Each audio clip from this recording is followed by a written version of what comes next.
ஒரு நாள் 3 பேர் பயணம் செய்யும் போது ஒரு குகையில் ஓய்வெடுக்கச் செல்கிறார்கள்.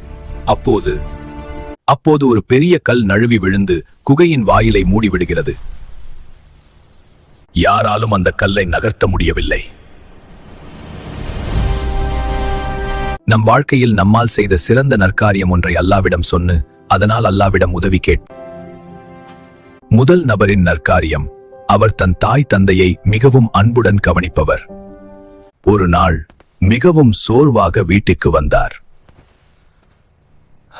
அப்பொழுது அவரது தாய் தந்தை தூங்கிக் கொண்டு இருந்தார்கள். முதலில் அவர்களுக்கு உணவு கொடுத்து பின்னர் அவரும் தன் மனைவி பிள்ளைகளும் சாப்பிட்டார்கள். அந்த நற்காரியத்தை நினைவுபடுத்தி அல்லாஹ்விடம் வேண்டினார். அதனால் குகையின் கல் சிறிது நகர்ந்தது. இரண்டாவது நபரின் நற்காரியம், அவர் ஒரு பெண்மணியை மிக விரும்பினார். ஆனால் அந்த பெண் கஷ்டத்தில் பணம் கேட்க வந்தபோது அதை தமக்கு சாதகமாக பயன்படுத்திக் கொள்ள வேண்டும் என்று நினைக்கவில்லை. அல்லாஹ்வுக்காக அவளுக்கு உதவி செய்தார். அது காரணமாக அல்லாஹ்விடம் வேண்டினார். குகையின் கல் மீண்டும் சில அளவு நகர்ந்தது.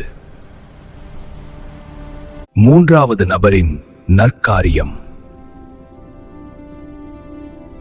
தன் தொழிலாளிக்கு ஊதியம் கொடுக்காமல் தவறுதலாக விட்டுவிட்டு அந்த பணத்தை வைத்து வியாபாரம் செய்து பெரும் செல்வமாக்கி பல ஆண்டுகளுக்கு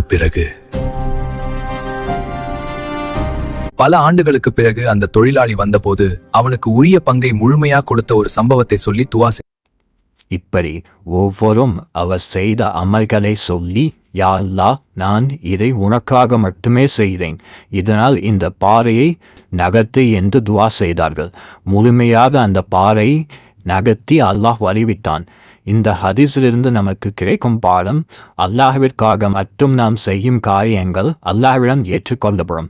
பெற்றோருக்கு செய்யும் சேவை, கற்பை பேணுதல், அடுத்தவர்களின் அமானிதத்தை பாதுகாத்தல், இவை முக்கியமான அல்லாஹ்விடத்தில் உயர்ந்த அமல்கள். இன்ஷா அல்லாஹ் அதை பாதுகாத்து நாமும் அதை அடைவோம் என்று துவா செய்கிறேன். அஸ்ஸலாமு அலைக்கும் வரஹ்மத்துல்லாஹி வபரகாத்துஹு.